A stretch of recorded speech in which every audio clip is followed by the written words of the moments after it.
নদী ভাঙনের খবর জানাতে এই মুহূর্তে গাইবান্ধার ফুলছড়িতে আছেন রিপোর্টার বিপ্লব ইসলাম। সরাসরি যাচ্ছি তার কাছে।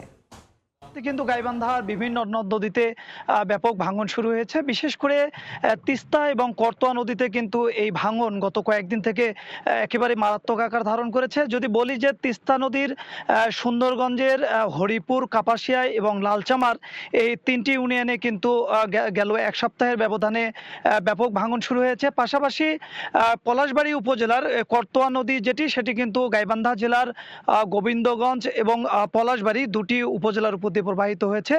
এই নদীটির গভীরতা বা নাব্যতা কিন্তু অনেক কম।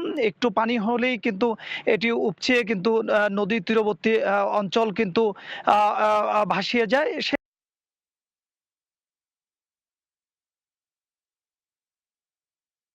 অঞ্চলগুলোতে ব্যাপক ভাঙন শুরু হয়েছে।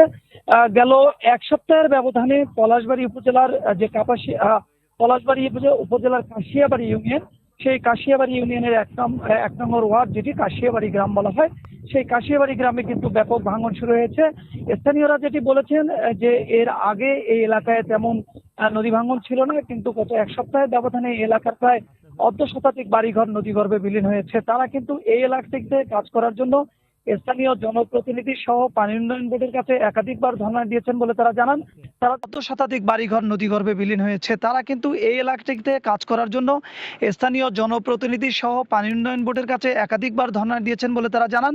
তারা যেটি বলছেন যে এই এলাকার ভাঙন প্রতিরোধের জন্য তারা বিভিন্ন দপ্তরে বেশ কয়েকদিন থেকে ঘুরছেন, কিন্তু এ পর্যন্ত পানি উন্নয়ন বোর্ড কিন্তু কোনো ব্যবস্থা নেয়নি, যে কারণে কিন্তু ভাঙন প্রতিরোধে ব্যবস্থা না নেয় প্রতিদিনই কিন্তু ওই এলাকার বাড়িঘর ভাঙছে। আবাদি জমি যে বসত ভিটা, সেটি কিন্তু নদীগর্ভে বিলীন হয়ে যাচ্ছে। আমি পানি উন্নয়ন বোর্ডের সঙ্গে কথা বলেছি। তারা যেটি বলেছেন যে পানি কমার সঙ্গে সঙ্গে তিস্তা এবং করতোয়ার কিছু কিছু পয়েন্টে নদী ভাঙন দেখা দিয়েছে। সেগুলিতে জরুরি যে মেরামত, সে জরুরি মেরামতের জন্য তারা সংশ্লিষ্ট কর্তৃপক্ষের সঙ্গে কথা বলছেন। বরাদ্দ বা বাজেট পেলেই কিন্তু সে এলাকাগুলিতে কাজ করবেন বলে তারা আমাকে জানিয়েছেন। এই ভাঙন কবলিত এলাকাগুলির মানুষ কিন্তু চরম মানবেতর জীবনযাপন করছে বলে আমরা সরজমিনে দেখেছি।